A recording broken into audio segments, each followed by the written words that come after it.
Into the wild I'll go, and into the wild I am. It's been a while, freedom child, since I left my roots back home. Into the wild I'll go, and into the wild I am. It's been a while, freedom child, since I left my roots back home. Welcome to the Freebirth Society podcast. This is a radical space for women who are ready to celebrate their autonomous choices in birth, motherhood, and beyond. Together, we'll learn about wild birth through personal narrative, we'll explore the politics of birth, and we'll analyze everything that relates to our lives as women from a feminist perspective. Here's your host, Emilee Saldea. It's been a while, freedom child, since I left my roots back home.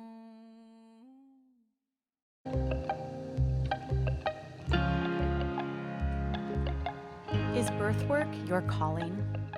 Do you long to witness and support the awesome power of women as we make life, form kinship, and transform the world through undisturbed, mother-centered birth? In your most expansive vision of your life, are you the authentic midwife of your community?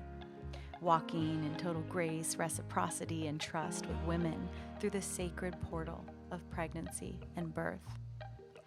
Then our groundbreaking Radical Birthkeeper School is for you.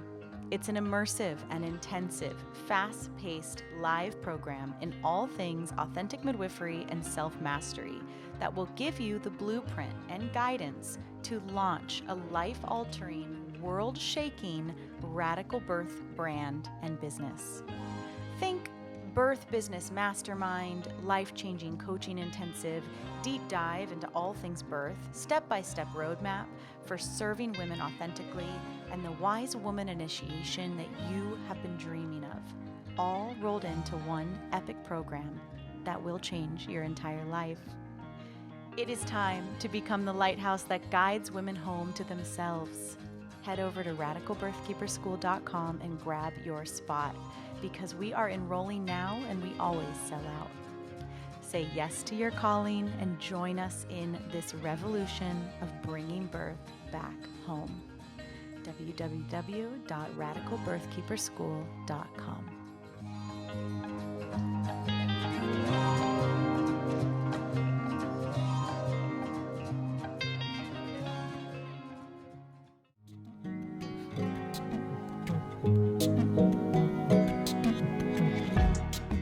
Today, I'm sharing with you all a conversation I recently recorded with Yolande Norris-Clark, the co-creator of the Radical Birthkeeper School and the Complete Guide to Freebirth. We discuss vaginal exams, rape culture, the romanticization of indigenous and traditional midwifery, radical birthkeeping, free birth, and the power dynamics of industrial obstetrics. What we know of birth has been inevitably filtered through the medical industry, but what is the truth about birth? Join us as we hop right into it. And if you want to learn authentic midwifery the way we practice it, the Radical Birthkeeper School is open for enrollment, and we begin February 2023.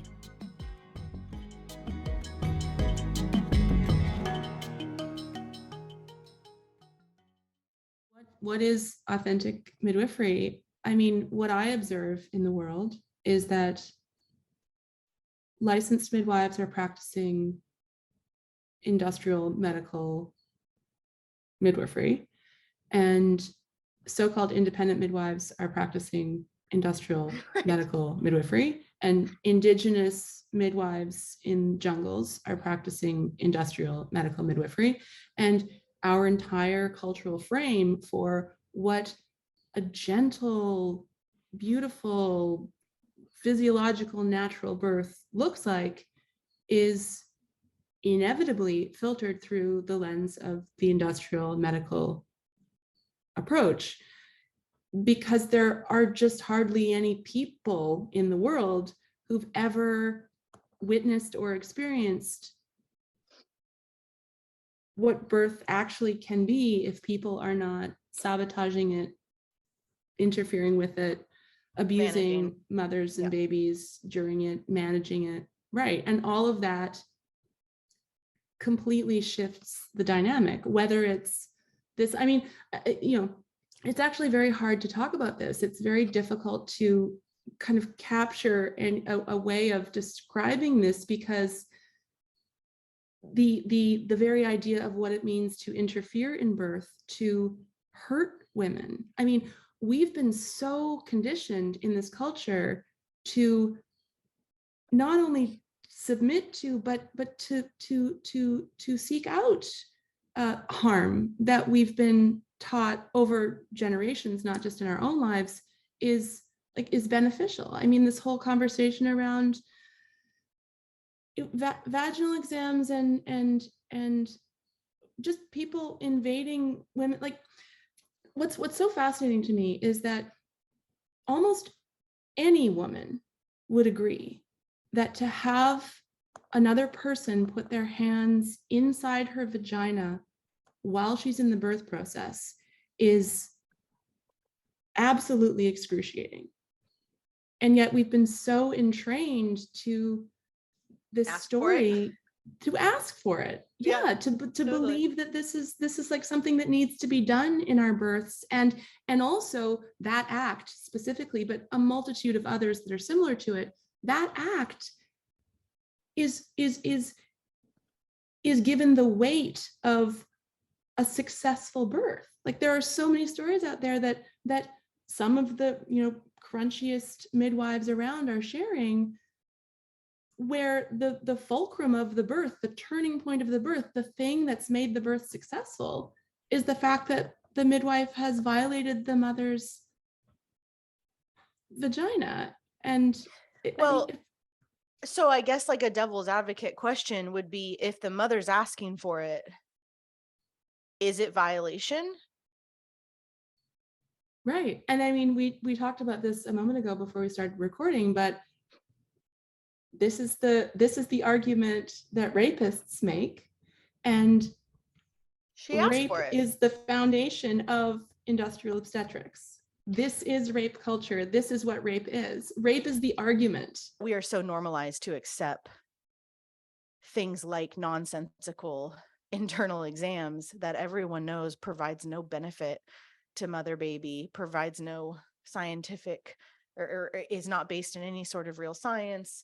Everyone who's ever attended birth for any period of time understands that the cervix is totally unpredictable and not indicative of what will happen next, right? Like, everyone knows that if you've been in birth work, even doctors know that. And yet we have this humiliation ritual. And so, yeah, it all ties back, like you said, to rape culture and that I myself 5 years ago asked for it, right? Like, and why? Of course, I didn't want to be fingered. It wasn't that. It was that I still had a string of belief that someone else could help me orient to where I was and also to where I wasn't, which I think is part of us asking for it.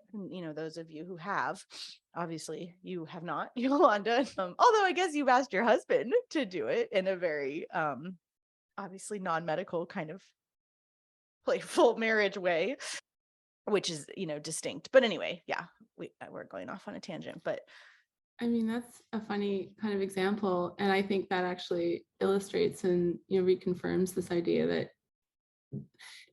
the very notion that it would not be sexual, like that there's like the, right. Well, of course, if a doctor is putting their hands inside, like vaginas, that's how people think are sexual. Exactly. That is how people think. And it is a ritual humiliation. I think the primary purpose of this ceremony of invading a mother's private, most sacred space, the space where the baby is emerging.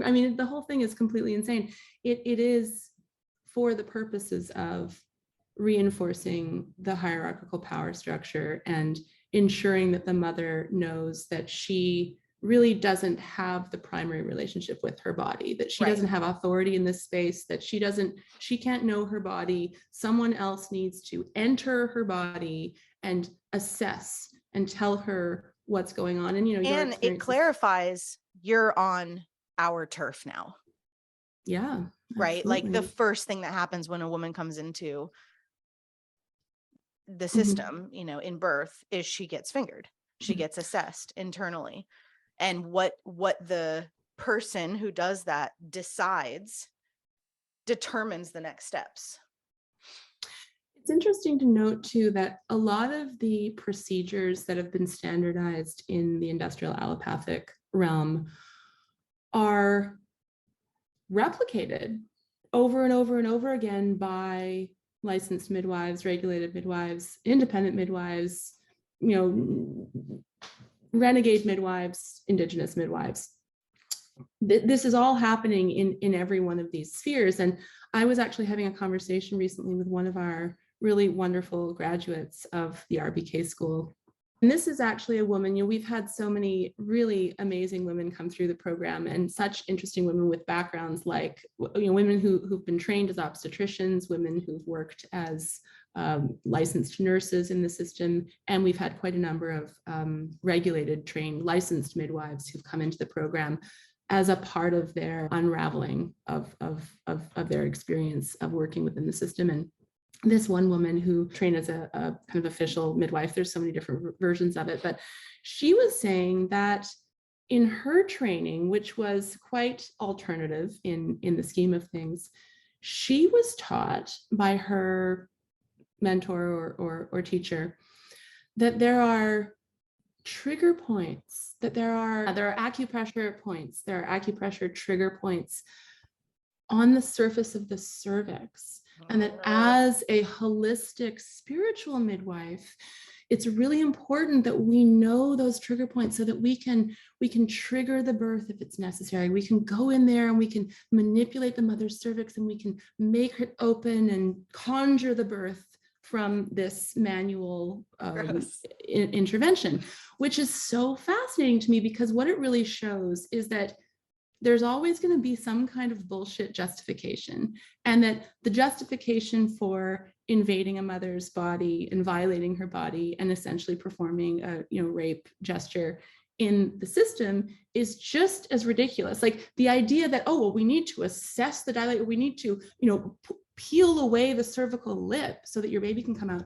That's just as ridiculous and kind of fantastical and fabricated as is this idea that, like, to be a really spiritual and holistic connected midwife, you need to know those trigger points in the cervix so that you can, poke the right places. Like, it's all made up nonsense. And not only is it incredibly painful and totally unnecessary for anyone to be inside of a mother's vagina when she's trying to give birth to her baby, it's actually harmful. It's harmful. It is counterproductive. We are interfering with birth, and we are creating a situation where we're putting the mother and the baby in danger, I think. And so it's an example, again, of just the entire frame of how birth is understood is so distorted. And when women ask, or we have these discussions about what is authentic midwifery, and these kind of, there's like little sort of, little arguments in all of the birth communities. Like, everyone has an idea that what they're doing is the right way to do it. And what I think is that I don't really think there ever has been a midwifery in the way that you and I and a very, very small number of other women in the world are constructing it right now, or that hasn't existed in recent or written history. Because when I look over ancient midwifery texts, midwifery texts from the Renaissance or from medieval times, what I'm reading are horrific accounts of incredible sabotage and abuse being done to women by these, local village midwives.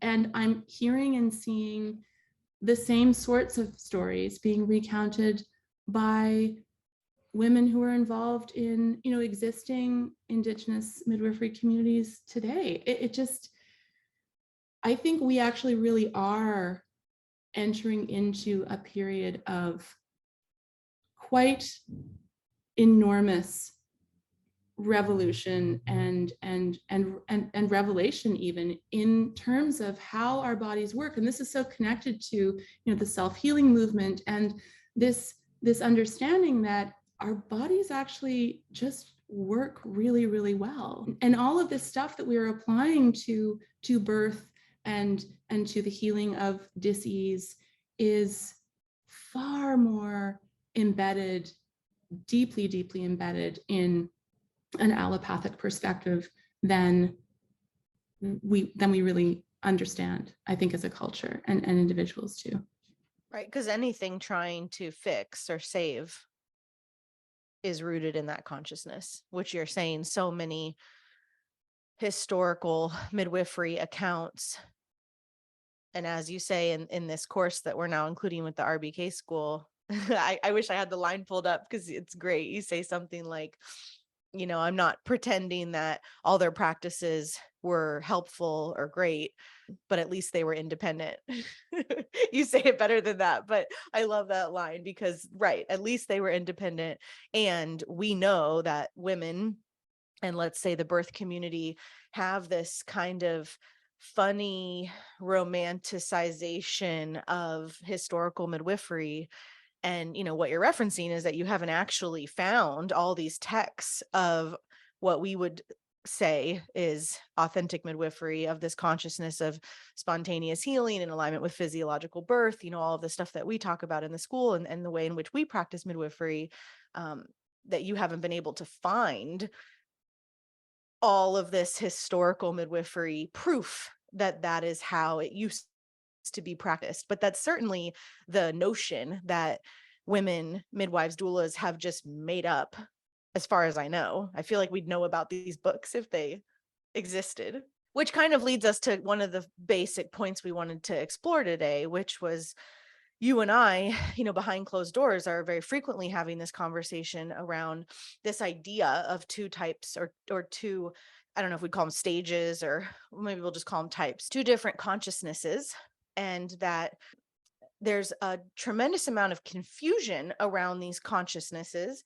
It's obvious that the one in which we're all familiar with, in which our world exists within, is the allopathic model, the fixing, the saving hierarchy. Every every midwifery paradigm we're kind of referencing actually exists within that. Obviously, hospitals and doctors and all of that. Okay. And then there's this other consciousness that you and I are playing in. And that is where we would place free birth. That's where we would place life outside of the medical paradigm. And that's where we would place authentic midwifery. But then it gets kind of complicated, I think, because then there's also a lot of confusion between the two, or people who, can they actually straddle? Maybe not, but they think they're straddling, the two and existing in both. And there's no, like clear line here. Like it takes time, I think, for all of us to learn how to spend more time in this consciousness over here. I'd say you, of anyone I know in my life, have the longest actual years of practicing living in the consciousness in which I'm referencing, that because it's not just about birth, it's about spontaneous healing. Like you said, it's about so much, autonomy, or I don't even know the right words that would come up. Yeah, sovereignty is like the buzzword right now. That really is outside of this victim consciousness in which we need to be saved in so many different ways. So yeah, let's kind of flesh that out. I'd rather you do it than me. Let's flesh that out of these two types of consciousness, because I think the more we can put language to it and kind of invite women into thinking about that. I know for me, with you and I talking about this for years and getting more clear on how to distinguish so much of what we observe and participate in the world. Yeah, having language to talk about these two, again, for lack of a better way of framing it, two types of consciousness can be really helpful to the other conversation, which is what is free birth, what is authentic midwifery, what isn't it. And just to real quick circle back, I have a line pulled up from our course that kind of what you were referencing earlier is that our current cultural belief is that there's lots of options inside the system, but there's no option to not be in the system, right? Meaning, again, if we were to place it with these, let's say, clouds of consciousness, everyone's in this one over here, and they don't know necessarily they are because they're home birthing or they're midwives or whatever. But there's this whole other playground of untangling from that and a totally different way of seeing the body, seeing life, interacting with life that, is more where we are attempting to articulate today. Okay, take it from there. I'm going to shut up. Oh my goodness. What have you done? You know what I'm trying to say, so just help me.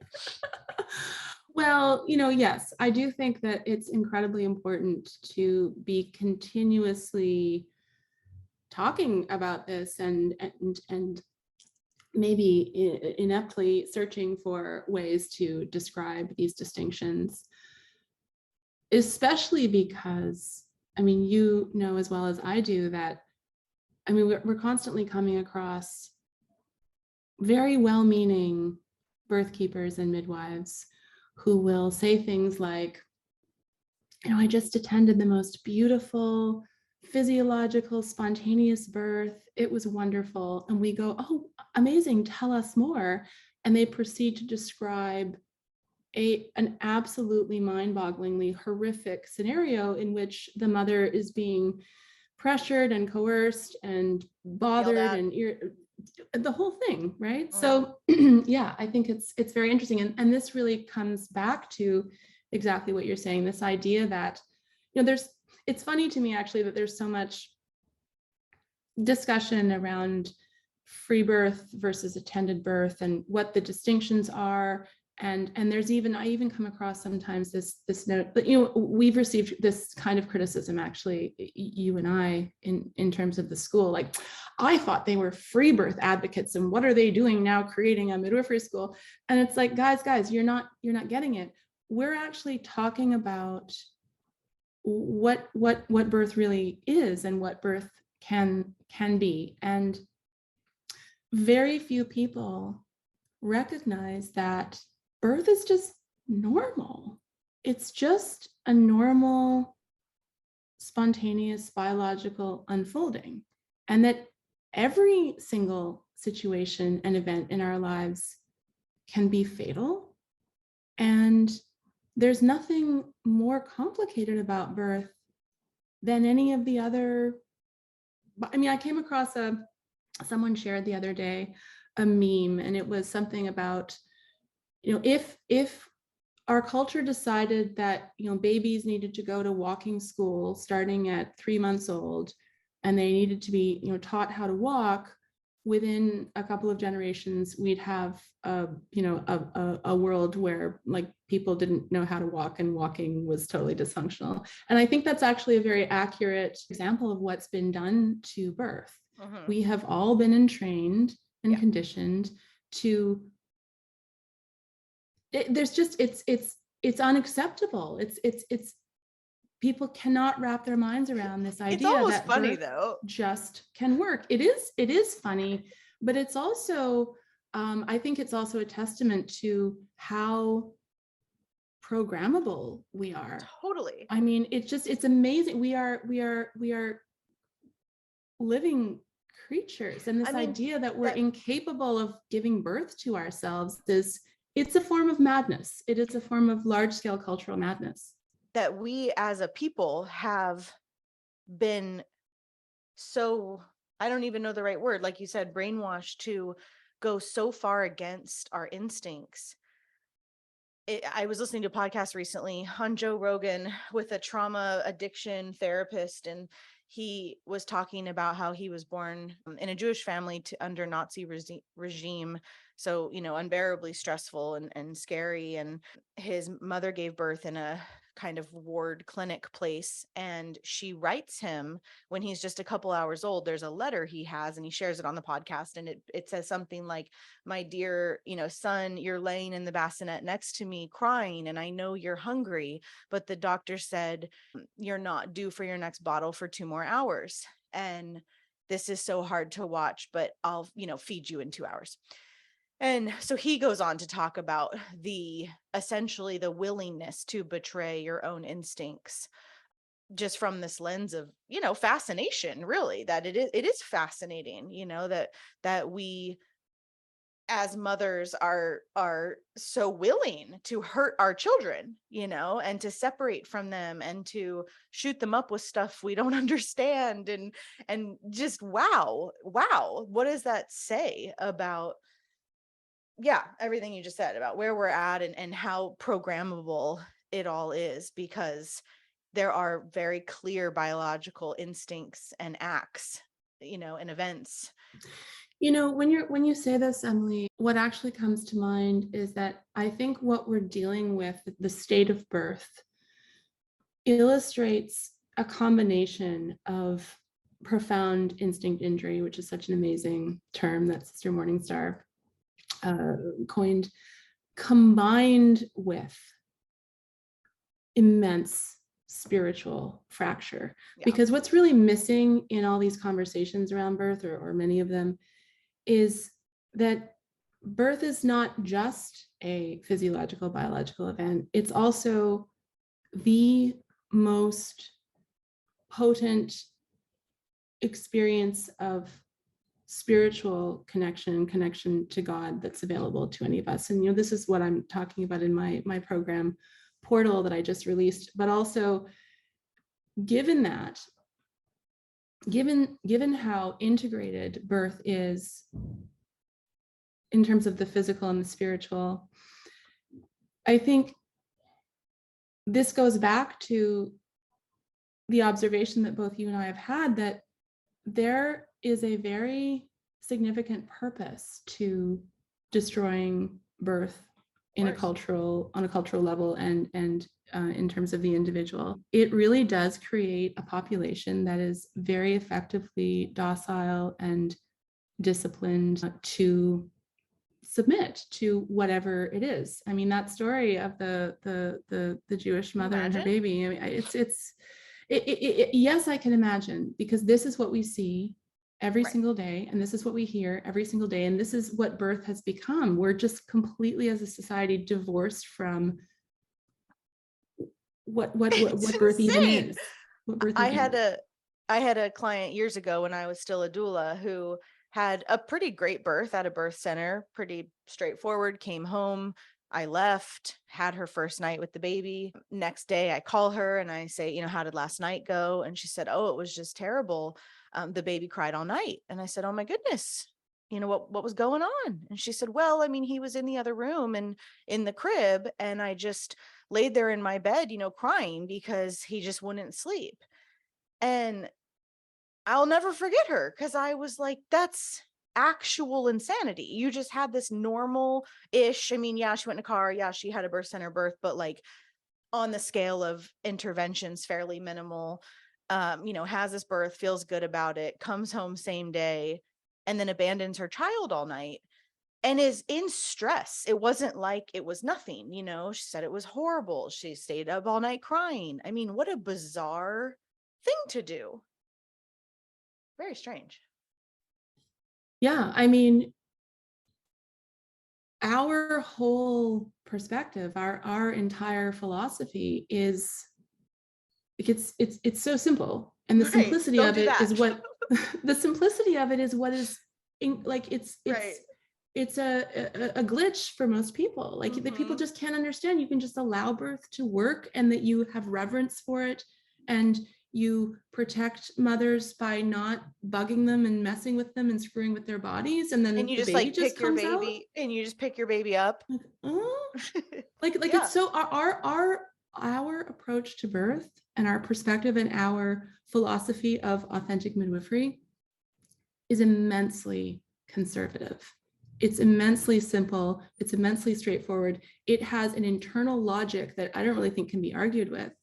And here we are in this situation where midwives themselves cannot resist replicating the very same interventions, with some variation sometimes, often with the veneer of like, oh, well, I'm going to do this terrible invasive procedure, but I'm going to like sing a song while I do it. Like that shit literally happens. Oh, I know. I was thinking that when you were talking about the midwifery stuff earlier, there's a story on this podcast, a woman from Denmark who's a graduate from our school too, who has this horrible story about her first midwife who did all these rituals with her and took her out into the woods, and they sang around the fire. And there was all this really epic rite of passage, ceremonial bonding between the two of them. And then she just abuses the shit out of her during the birth. Or the woman in Bali about C-sectioning her and then coming over and doing these rituals of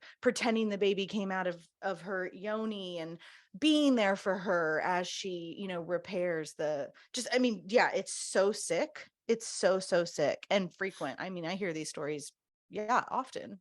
We hear them all. And yeah, that's the other thing too. I mean, both you and I have been so embedded in sort of the other side of these very perverted relationships between midwives and women, because women come to us to do trauma debriefs, often in the beginning, not even realizing that they were abused. I mean, of course, industrial hospital birth is horrific, but at least there's something up front about it. When you walk through the hospital doors, you're going to get cut, you're going to get abused. That's just part of it. I mean, there's more, I think, increasing awareness of that.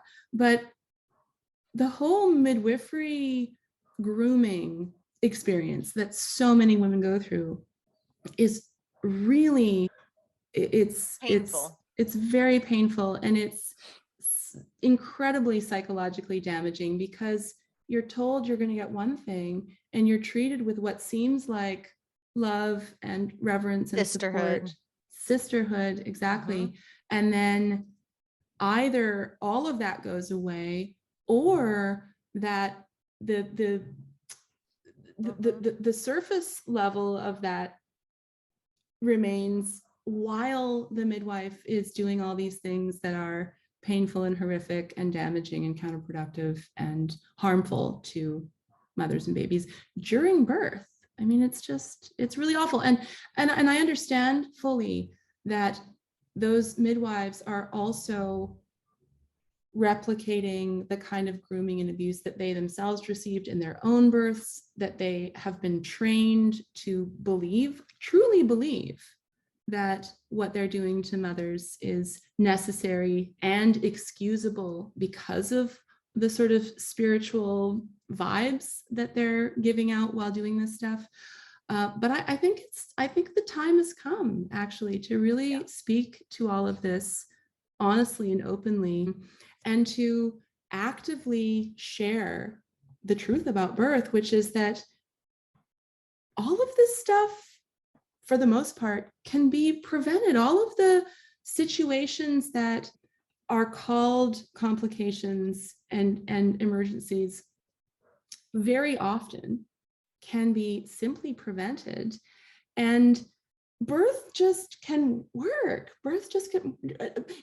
Okay, this is also, I think, really important. The scope of what midwives, birth professionals, medical professionals recognize as acceptable and normal in a birth is far broader than we've been taught.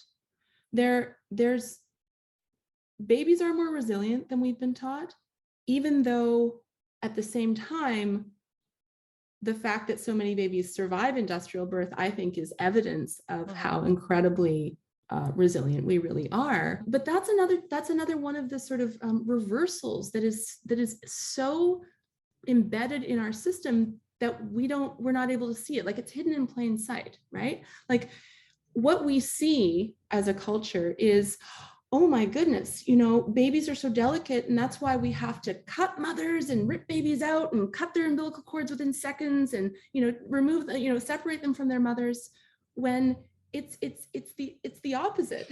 Like, what we're doing to mothers and babies is endangering our species on a level that's so much greater, more profound, more important, more impactful than just those individual life and death situations. We have built into our culture instinct injury on a level that impacts every aspect of our world. I mean, we can see it all around us. And I think we are living in a time right now where more and more people are truly waking up and starting to recognize that all this stuff that we have been led to believe is not just normal, but necessary, like, it's actually messing things up. We don't need to do any of that. Like, life can be a lot more simple than we've been taught. We don't need this whole apparatus. And yet what's happening in the construction and the entrenchment of these forms of technological intervention that are present in every area and every stage of life is that I do actually see that there is a kind of parallel, there are parallel societies being built. More and more, there are people who are seeing what's happening and really making active choices in many areas of their lives, not just birth, but also just overall health,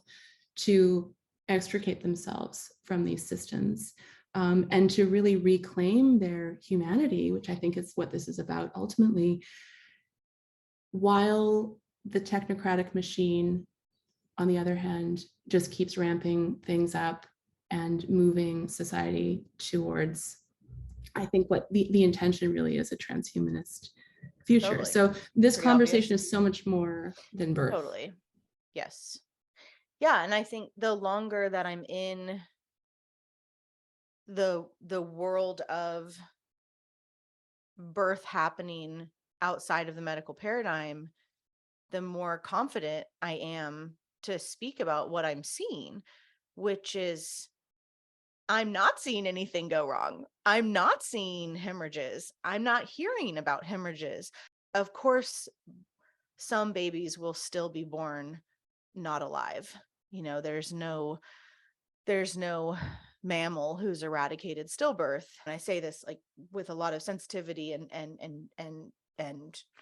I'm not meaning this cavalier at all, but I don't know that that's a problem, right? I think that that's just a part of life trying to come in, that stillbirth happens everywhere in all mammalian species, across the board. So aside from that, it is I could count on one hand in the last 7 years that I have even heard of a story of a baby being born term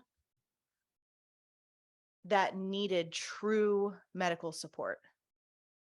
And also within that realm, a baby who was born alive that then died. Right? Because there's so much concern and fear around first breaths and newborn transition. And I've been talking to Sister Morningstar a lot about it lately in the last couple of months. And for those of you who bought the bundle, her talk on newborn breaths is so good. And she has way more, standing experience with this than I do, because she's 70. And, her take on it was that 1%, less than 1% of newborns will need support beyond what a mother can give. And that 1% is premature and or deformed, I believe was her quote from the bundle thing interview. And that's her own observation.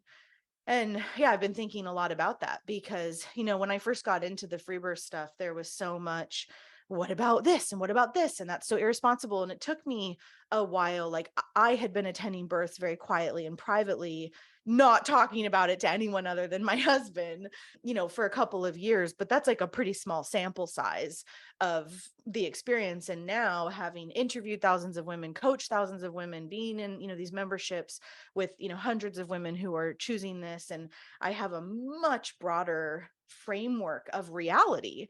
And what I'm seeing is that there's no problems, and it's a rare day. Literally, I can count on one hand. I mean, at some point I need to do legitimate surveys about this, I think, because it would be very cool to have some collected data on this. But in my own observation and what I can track, being a pretty central person in this whole thing, and literally being connected to thousands and thousands of birthing women around the world who are making these choices, you just don't hear about emergencies, complications, things like, all these scary what ifs that everyone needs to work out when they start to step outside of the medical paradigm. And, that really ties into me being on the verge of birth and how different it feels in my system than 5 years ago when I was still working, and I'll always be working stuff out. But I mean, 5 years later, to have been inundated with the normalcy, right, of this, and to realize in 5 years, I've never talked with a woman who's had a physiological birth who also had a true hemorrhage. Never once. I'm not saying it doesn't exist, but I haven't heard the story. There are women out there who think they have, and then when we debrief it, it's clear that they haven't. So great. Okay, so that's pretty interesting, because hemorrhage is one of the biggest hot topics of why women submit to the system, why women let their midwives bring pit, why midwives bring pit. I mean, the whole machine, right? And I'm not seeing it in our communities and in normal physiological birth. And then you get into like the super freak, emergencies, like a cord prolapse leading to death. And, I've heard of that one time in the last 7 years. Again, I'm not saying that it's not happening in a larger scale that I'm not aware of, but my point is that I've just gotten so much more clarity and confidence and integration of the smoke and mirrors of how set up we are to be afraid and to think we're going to be that special percent. And it just doesn't make any sense. Right. And so, yeah, it feels so much, for myself, just as a woman on the verge of birth, it feels so different now to have just spent the last 5 years stepping deeper into this other consciousness that we referenced earlier, that is sincerely in alignment with what I actually know to be true. And it is radically different than what I've been told. Right. And of course, like you just were naming, it doesn't stop with birth. It's like everything. It's food, it's education, it's literally everything, that the sun turns out doesn't give us cancer, like all this stuff that, has just been blowing my mind as I've learned to think for myself and to sense what is actually true in my world, in my consciousness, what is actually true with the planet, and with the people. And it's birth is, yes, of course, this like epicenter of kind of like the center of the flower, right? Because once you start to unravel the lies around birth, then we're looking at the lies around our body, because it's the same thing. And then it just goes on from there. So yeah, it's I'd like to kind of turn us back to this consciousness articulation again, because it's on my mind a lot, that this idea of what ifs doesn't even occur to me anymore. It's like a elementary game.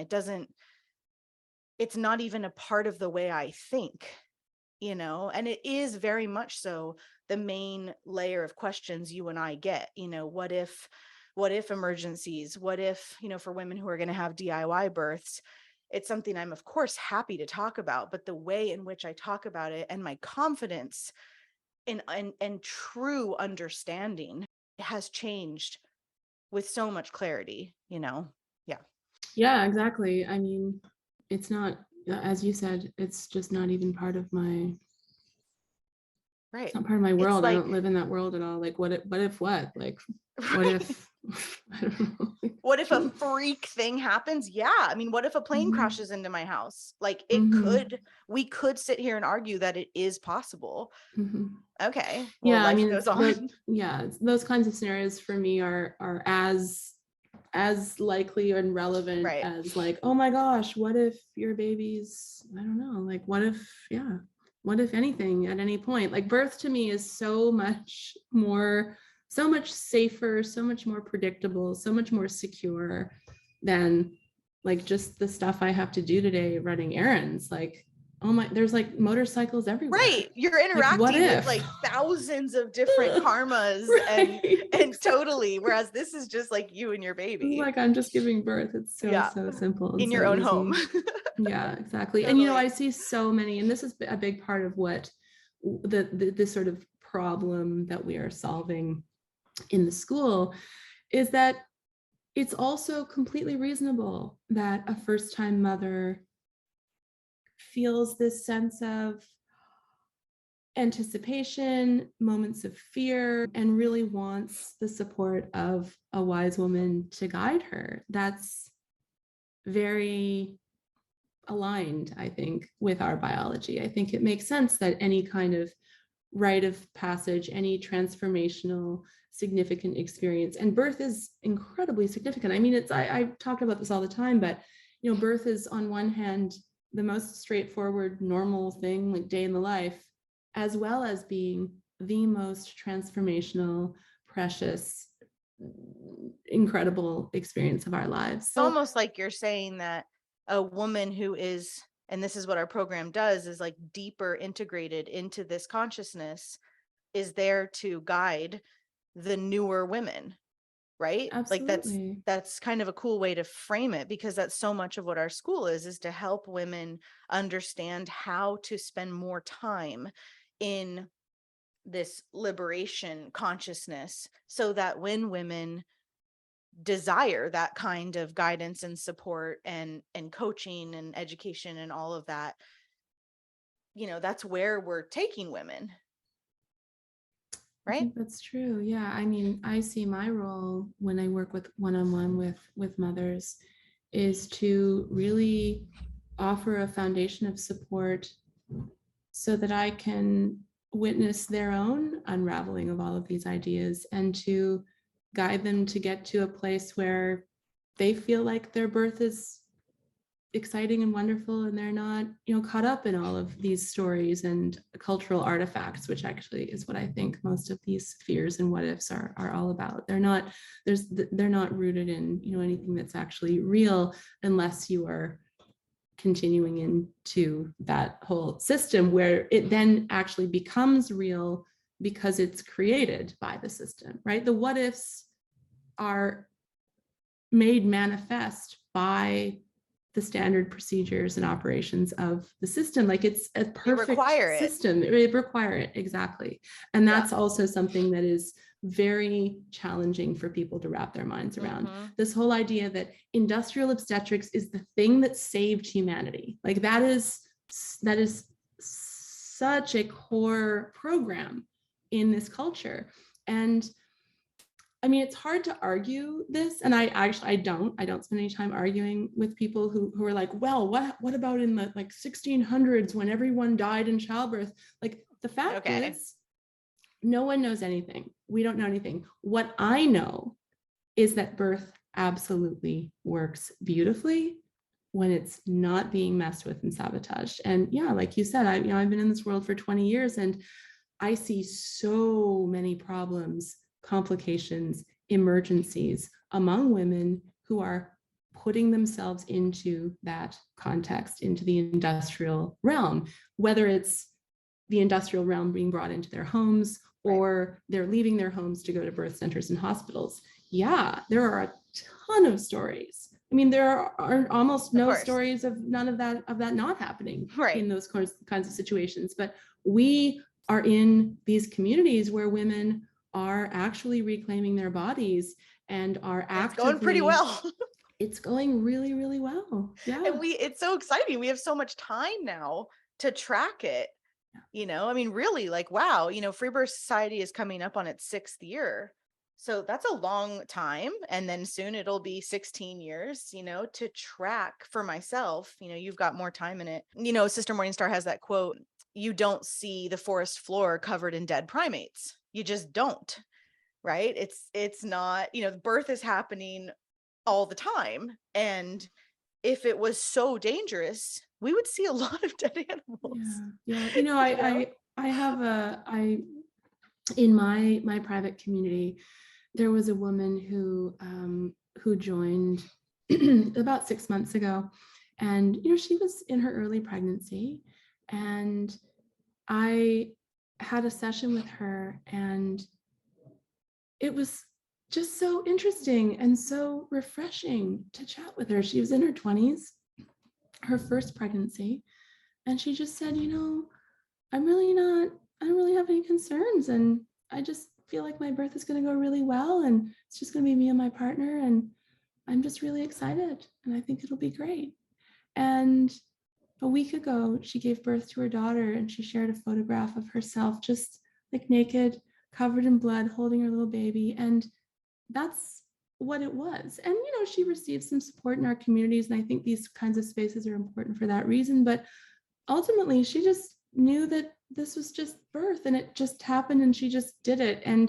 Or she decided it.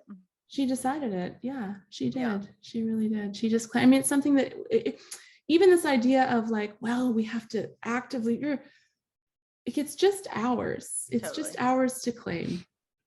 Well, and everyone needs different, like we have women, I have women on the podcast who, were like, yeah, I got pregnant and didn't really care about reading any books. And I just went into the woods and had a baby, and it's their first babies, and it wasn't heady. And to actually read books and talk about it felt more heady than it needed to be for them. And then of course there's other women who need to unravel a lot of the cerebral layers in order to go out into the forest, and choose that as well. And that's what's so cool about it, because it's primarily psychological, how we're interacting with a biological event. Yeah, I had a pretty recently, a couple days ago, I had, a moment of, oh, right, okay, this is I think I turned to my girlfriend Hannah Grace and was like, it's gonna hurt. And just had one of those like, right, I'm at the end, a baby is, whoo, wow, okay, so that's real. And I turned to her and said that, and she just smiled at me and said, what if it didn't? And I was like, right, and what if either is fine, right? And it just kind of helped click me back into, I haven't thought about this birth pretty much at all, which I think is pretty common with your second, and life is so busy and blah, blah, blah. And so really in this last week, it's only for the first time occurred to me, or where I've really actually spent some time thinking about, what if it was great? Like what if how good could it be, instead of perhaps an older script of like getting through it and hoping it goes well, and trying on kind of a newer lens that I feel way more connected to. Yeah, well, another layer of all of this for me, after 9 babies, is the realization that the story that birth is inherently painful or even intense or even laborious is absolutely a cultural artifact, and it's a choice that we can we can make the choice to. Well, exactly. Well, like the woman you just told that story about, I mean, I know enough women who are emerging from their births in total simplicity, where that's not the script at all. Many of my very, very, very close friends describe their births as not intense, not painful. Mm-hmm. Which, when I think about my birth, the only thing that was intense about it was my own weird thing about how long it was. The physicality of it was not painful. That's not even the right word. It was the headiness of getting into that it was taking too long, which, is important to remember, because I never was like, oh, it's so painful, I can't handle it. That never even occurred to me. I just wanted it to be over. Timeline story too is such an interesting one. Like all of these arbitrary timelines that are placed on birth in various different ways in the system are all just made up. Right. I mean, my 4-day long birth, which could, what is the timeline of a birth anyway? How I'm having contractions right now. Like, yeah, exactly. Am I in labor right now there? So yeah. It's also Johnny was like, maybe you're gonna wake up and just go, and hand him a baby. Like, that happens. Women experience that. Absolutely. Totally. Yeah. I have an 11-minute birth story on my podcast where she just got up, went and peed, water's opened. By the time she got back to the bed, she had a baby in her arms. Yeah, I worked with a woman who had that story too a while ago. Well, I did want to say that I actually feel, I don't know, maybe this isn't very helpful. I'll say it anyway. I think this is helpful, actually. I feel incredibly lucky to have avoided the kind of indoctrination that occurs in midwifery schools, midwifery programs, academic midwifery training things, and even apprenticeship situations. Because as I've spent the years unraveling my own conditioning, the more unraveling of that conditioning that I do, the more I recognize that there is still lots of conditioning left to unravel. The more I see that any of those options would have made my present state of understanding maybe impossible, inaccessible. I would be a completely different person now. And I'm immensely grateful for the fact that I learned birth work in the field, on the job, working one-on-one with women directly over the years, having my own babies.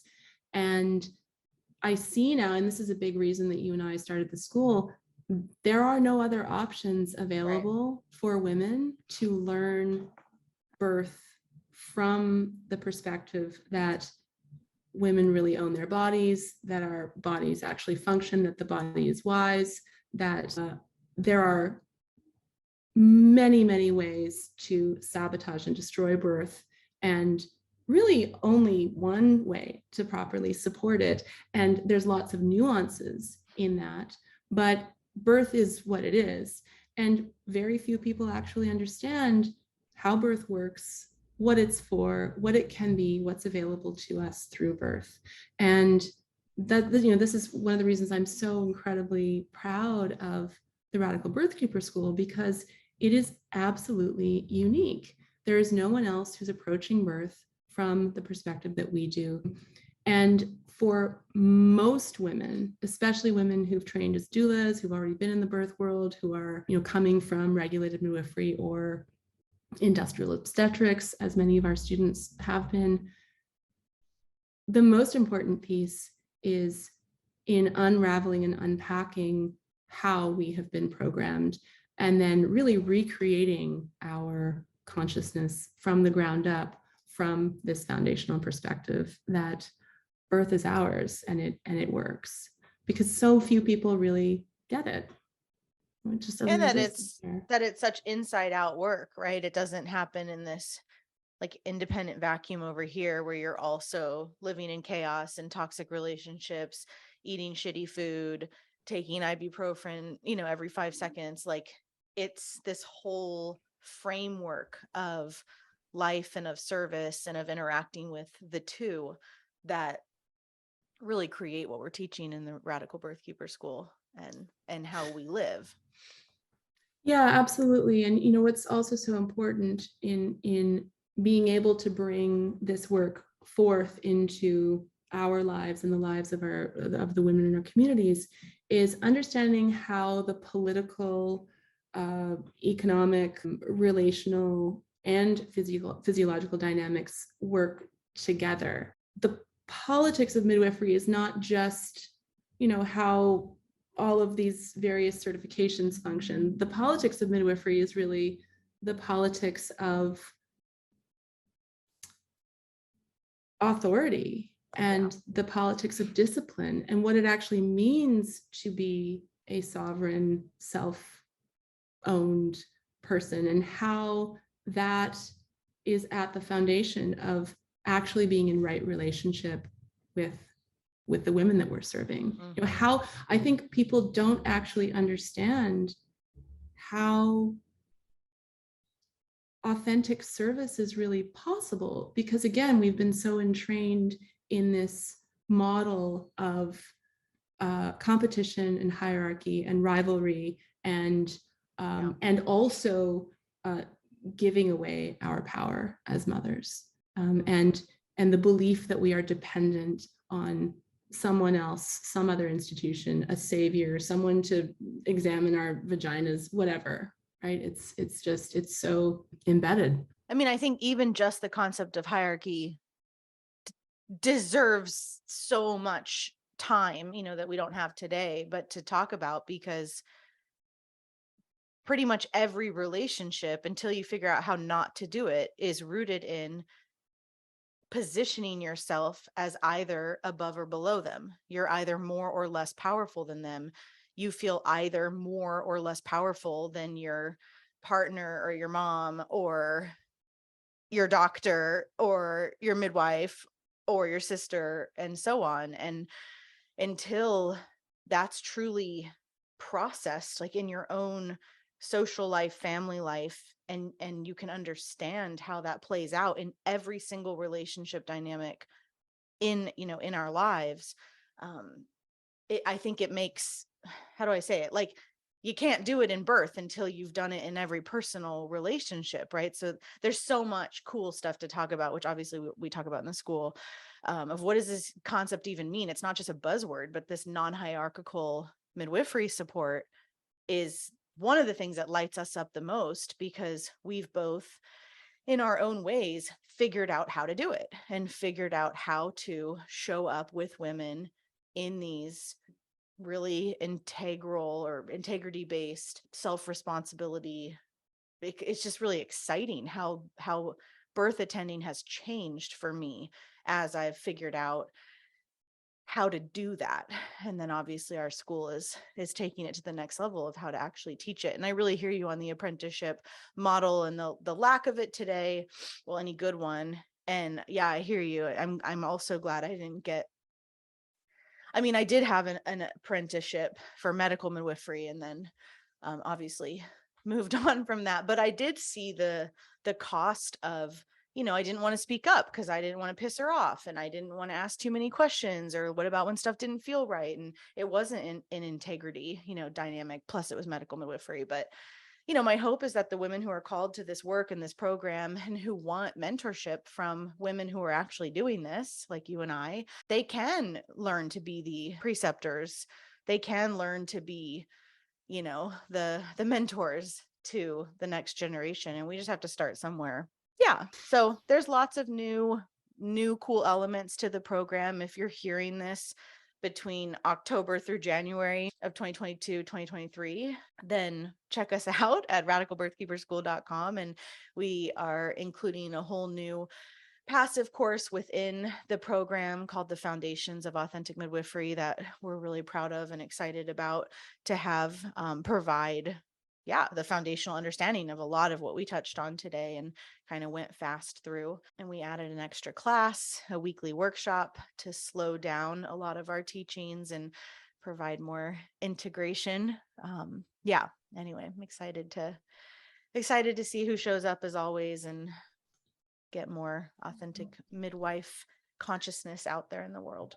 I'm really excited too. And I think, obviously one of the biggest pieces of feedback has just been how incredibly all-encompassing and in some cases overwhelming the material is. So we're pacing ourselves and really wanting to make sure that what we're sharing is accessible and applicable, and really wanting to initiate women into this work in ways that will allow them to step into it practically in their communities.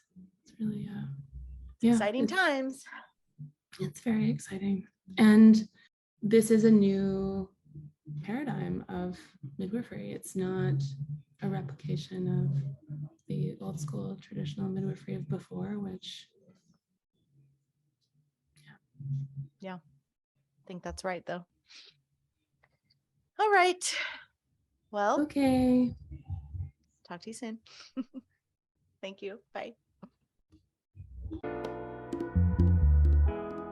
And that's it for today, my sisters. Check out everything we do, including one-on-one and group coaching, learn about our private membership, in-person retreats, and more on freebirthsociety.com. Our online courses are on freebirthsocietycourses.com, including our flagship course, The Complete Guide to Free Birth. Don't miss the Radical Birthkeeper School if you're ready to become the authentic midwife that women are searching for. Together we rise, and the revolution starts inside each of us. I'll leave you with our Freebirth Society theme song, Wild Woman by Aruba Red. I honor you for the wisdom you held, the ancient traditions of plant medicine and womb magic. I feel the spirit of the ancestors as I place my hands upon my belly. This sacred portal will be honored. Eons upon light beams of survival, withstanding the eradication of our power by design. I will not allow the separation of our young to be forced upon me. My sisters will no longer birth in captivity. The picket line redefined from burning our wild women to paralyzing us and drugging our babes. Strapped down in a clinical white bed, drying up the milk from our breasts. Keep your needles. My family will never again be doomed to chase those dragons or your poison. We reject your fear. We choose love. Everything with intention. Death, ascension. I will fly and bring her back from the stars. Conscious conception. Conscious conception. Wild woman, she still lives inside. Wild woman, from you I will not hide. They could